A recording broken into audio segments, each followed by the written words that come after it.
Halo guys, welcome back to Lotok ID dengan gue Philip Villarwan. Hari ini gue akan ngebahas tentang bentuk perjanjian apa yang paling tepat dalam jual beli karbon. Atau pertama-tama ya, apa itu jual beli karbon? Semoga dengan video ini kalian bisa paham ke depannya bahwa ada yang namanya jual beli karbon, tidak hanya sebatas jual beli barang, jasa, dan lain sebagainya. Bahkan karbon pun itu ada skemanya untuk menghasilkan uang.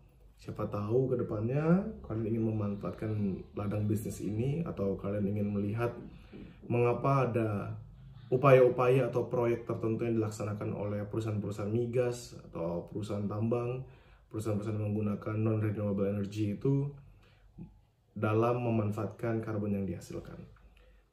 Kalau begitu, let's go to the video. Perdagangan karbon itu adalah aktivitas jual beli kredit ya, yang memberikan izin bagi suatu perusahaan atau entitas lain itu dalam mengeluarkan sejumlah gas karbon dioksida atau gas rumah kaca lainnya.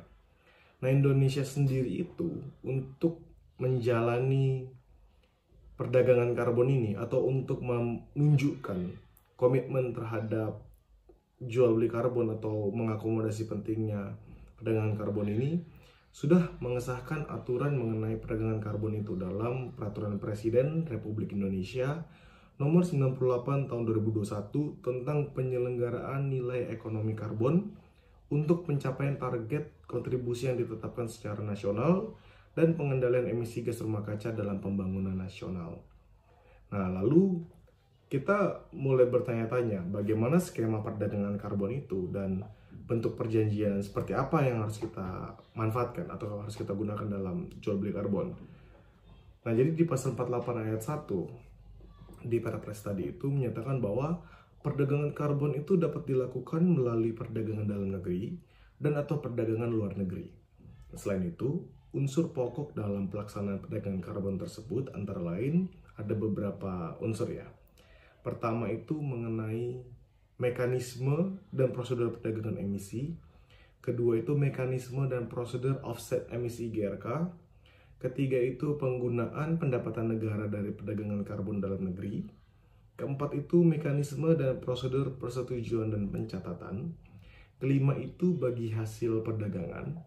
Keenam itu pedoman pelaksanaan perdagangan karbon. Dan ketujuh itu pemindahan status hak atas karbon di dalam negeri dilakukan melalui mekanisme pencatatan SRNPPI, dan luar negeri dilakukan melalui mekanisme pencatatan SRNPPI dan otorisasi perdagangan karbon luar negeri.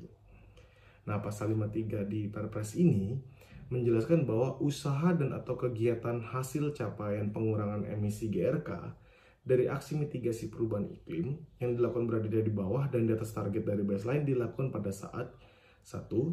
Surplus emisi atau capaian pengurangan emisi berada di bawah target dan baseline emisi dapat menjual kepada pihak lain.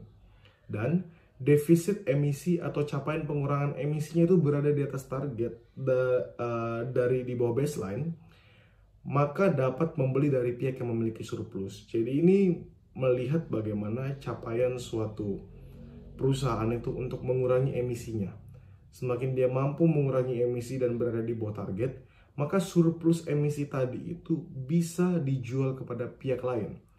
Pihak yang memiliki defisit emisi atau capaian pengurangan emisinya itu ternyata masih belum bisa di bawah target. Dia berada di atas target atau batas maksimal yang diperizinkan. Jadi dia beli dari yang memiliki surplus emisi tersebut. Nah, perdagangan karbon itu dilakukan melalui mekanisme perdagangan emisi dan offset emisi GRK. Jika kita lihat pada Kyoto Protocol, terdapat suatu mekanisme yang disebut flexible mechanism. Nah, flexible mechanism ini terdiri dari 3 tata cara perdagangan karbon yang dapat dilakukan. Pertama, emission trading. Kedua, joint implementations. Dan ketiga, clean development mechanism. Untuk negara-negara maju, itu dapat menggunakan skema joint implementations dan emission trading. Secara singkat, mekanisme joint implementation itu ditujukan untuk membantu negara-negara maju dengan menurunkan emisi karbon yang dihasilkan dengan melakukan perdagangan karbon berbasis proyek. Nah, sedangkan untuk emission trading adalah perdagangan emisi karbon dengan batasan tertentu antara perusahaan. Sebagai contoh, negara A itu menetapkan batasan emisi karbon adalah 750.000 ton per tahun. Nah, jika perusahaan minyak jika perusahaan minyak B menghasilkan karbon sebesar 1 juta per tahun, maka mereka itu harus membeli 250.000 ton kuota karbon dari perusahaan lain yang telah memiliki tabungan emisi karena tidak menggunakan seluruh kuota yang dimiliki. Jadi emission trading ini persis seperti yang baseline tadi ya, apa yang ada di dalam Perpres itu. Jadi perusahaan yang melebihi batasan emisi wajib membeli dari perusahaan lain yang tidak menggunakan kuotanya secara penuh. Nah, untuk negara berkembang itu, mekanisme yang cocok digunakan itu adalah CDM atau Clean Development Mechanism tadi. Nah, jadi CDM itu berusaha untuk menurunkan emisi gas rumah kaca melalui kerjasama negara industri dan negara berkembang. Hal itu dilakukan dengan program pengurangan emisi gas rumah kaca di negara-negara berkembang untuk mencapai target pengurangan emisi di negara-negara industri. Nah, sebagaimana disebutkan di atas, maka bentuk perjanjian perdagangan karbon yang tepat adalah menggunakan skema perdagangan emisi atau cap and trade dan perdagangan kredit karbon. Melalui perdagangan emisi, perusahaan itu yang melewati ambang batas yang ditetapkan dapat melakukan pembelian kuota yang dimiliki oleh perusahaan lain yang tidak menggunakan kuotanya. Jadi yang kayak tadi itu ya, kalau misalnya dia lewat dari batasannya, dia harus beli dari perusahaan yang tidak menggunakan kuotanya secara penuh. Dari sini, kedua perusahaan itu dapat membuat perjanjian jual beli untuk kuota emisi tersebut sehingga dapat memenuhi kepentingan para pihak, di mana perusahaan yang melewati ambang batas masih dapat memenuhi kewajibannya, dan perusahaan yang memiliki kuota emisi atau yang tidak melewati ambang batas itu bisa mendapatkan keuntungan. Untuk perdagangan kredit karbon, yang diperjualbelikan adalah hasil sertifikasi penurunan emisi karbon dari proyek-proyek yang pada pelaksanaannya ditujukan untuk menurunkan emisi karbon.